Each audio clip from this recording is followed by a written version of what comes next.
It is time to reclaim your power from fear, from anxiety, from overwhelm, from feeling different, weak, or broken. It is time to reclaim your power from all those moments when you thought you were too sensitive for this world. Because this world needs us, now more than ever, to lead with clarity, deep understanding, and unconditional love.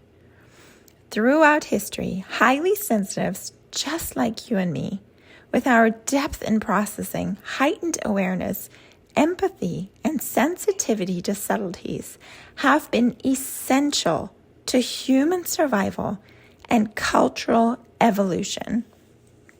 We have chosen key roles such as artists, poets, and creators, advisors, counselors, and confidants, healers and caretakers, spiritual leaders and mystics, diplomats, mediators and peacemakers, philosophers, thinkers and scholars, scouts and strategists, moral compasses, and social conscience. And yet, today, so many HSPs don't only feel different, we feel displaced. We are sensing, and what we are sensing is historical. It's not personal failure. So how and why were HSP roles suppressed in industrial culture? Hi, I'm Christine Braun, fellow highly sensitive and emotion coach to all those who are ready to reclaim their power. We can't hide away, medicate, and avoid anymore. We have to learn to regulate, to stand strong in the storm and be there to guide others with connection, empathy, and love, and those special gifts that we were born with as highly sensitives. In this podcast, I will give you 6 key points how we have lost ourselves and our confidence over the past century. Number 1, the shift from wisdom to productivity. Pre-industrial societies valued observation, intuition, relationship, and meaning-making. Industrial culture began valuing speed, output, standardization, efficiency. What was the impact on HSPs? The roles that required slowness, reflection, and emotional depth were labeled unproductive. HSPs, who process deeply and move intentionally, were suddenly seen as inefficient rather than essential. Have you felt that recently? Inefficient? God, I battle with that one, or have in the past a lot. I still have days. We all have days, right? The question really shifted over the years from who notices what matters, right? We were the depth seekers. We noticed what truly matters and bring our society, our group, our clan back to what really matters. To now we're asking, who produces the most? It's all about output, right? Number 2, sensitivity became a liability, not an asset. In survival-based or communal cultures, sensitivity meant early danger detection, emotional regulation for the group. Wow! Can you imagine being that steadfast, that in control of your own emotions, that you can help the group to regulate? Yes, we are that powerful. And if you stay tuned, I'm going to give you the link, or you can always find it in the show notes, to my little freebie that I have for you for exactly that. How do you take a hold of your emotions? How do you turn any emotion around? Because you can gosh, as a highly sensitive, that is what I struggled the most for so many years as a teenager in my 20s, early 30s. How do I rein in these crazy emotions that just feel to overpower you, right? And the last one under these, right? It was early danger detection, emotional regulation for the group, and ethical boundaries. We are the ones who really think ethically. What is the best for the group? What is allowed? What is wholesome? What is good? In industrial systems, sensitivity was reframed as weakness, overthinking, emotionality, and fragility. Notice how you feel when you hear this. I'm going to say it one more time.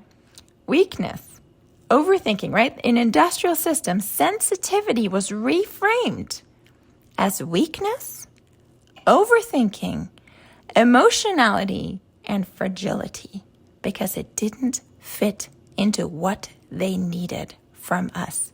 They just needed a workhorse, right? They just needed to get something done. Well, I don't know how you felt about that. I felt kind of ticked when I read this, right? As a result, HSPs learned to suppress instincts that once kept communities balanced. Number 3, specialization replaced holistic roles. Historically, HSPs often held integrated roles, right? Healer and advisor, artist and philosopher, observer and guide. Industrial systems fragmented these roles into narrow jobs. Just an employee, just a technician, just a cog, right? You're just just a cog in the machine. And if you don't work the way we want you to, we'll replace you. What is the impact?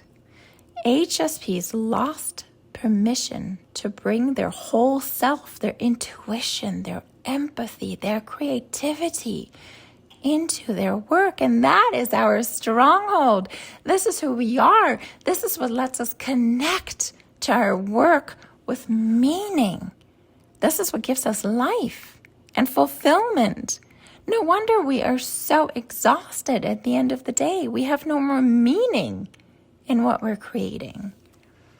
Number 4, emotional intelligence was devalued. Industrial and patriarchal structures prioritized logic over intuition, control over connection, hierarchy over empathy. HSP strengths, emotional attunement, nuance, foresight weren't measurable, so they weren't rewarded. No wonder we feel so weak, so different, and so out of place. But this created a cultural blind spot, right? We optimize systems while ignoring the human cost. And we are paying for it. Ooh. Number 5, spiritual and intuitive roles were pathologized. Ooh, this makes me so mad. Spiritual and intuitive roles were pathologized. Roles once revered, like the mystics, the shamans, the wise women, the sensitive healers, became irrational, unscientific, too emotional, and in some eras, even dangerous. Wow.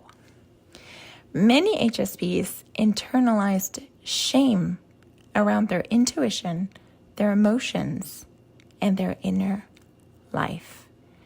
And boy, do we carry a lot of shame. Or I can't talk for you, but I struggled with that for a long time, feeling shame around feeling so sensitive, about not being able to keep up, about being too easily triggered, about being too easily overstimulated and overwhelmed. I felt weak, you know?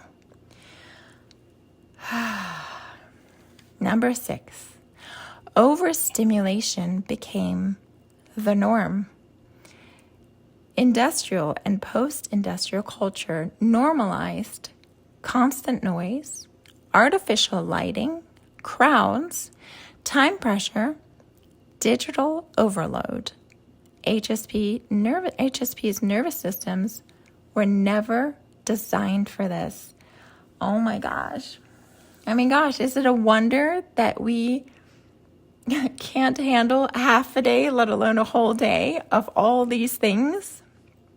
Digital overload, time pressure, crowds, artificial lighting, constant noise, constant dinging, constant buzzing, constant our phone going off, constant text messaging, emails, constantly somebody needing something from us. Oh my gosh, some days I'm like, if one more person needs anything from me, you know.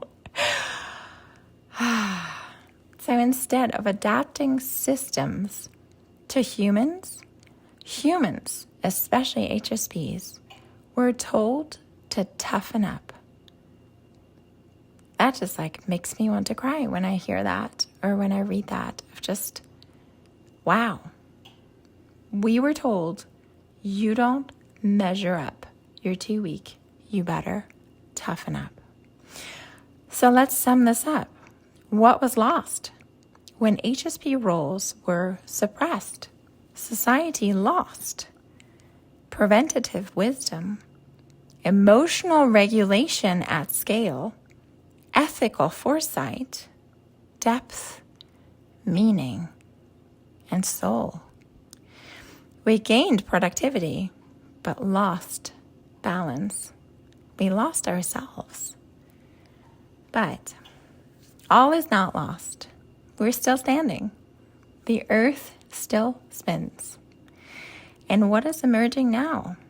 Many HSPs feel a call to coaching, to healing professions, to creativity, to ethical leadership, and to trauma-informed work.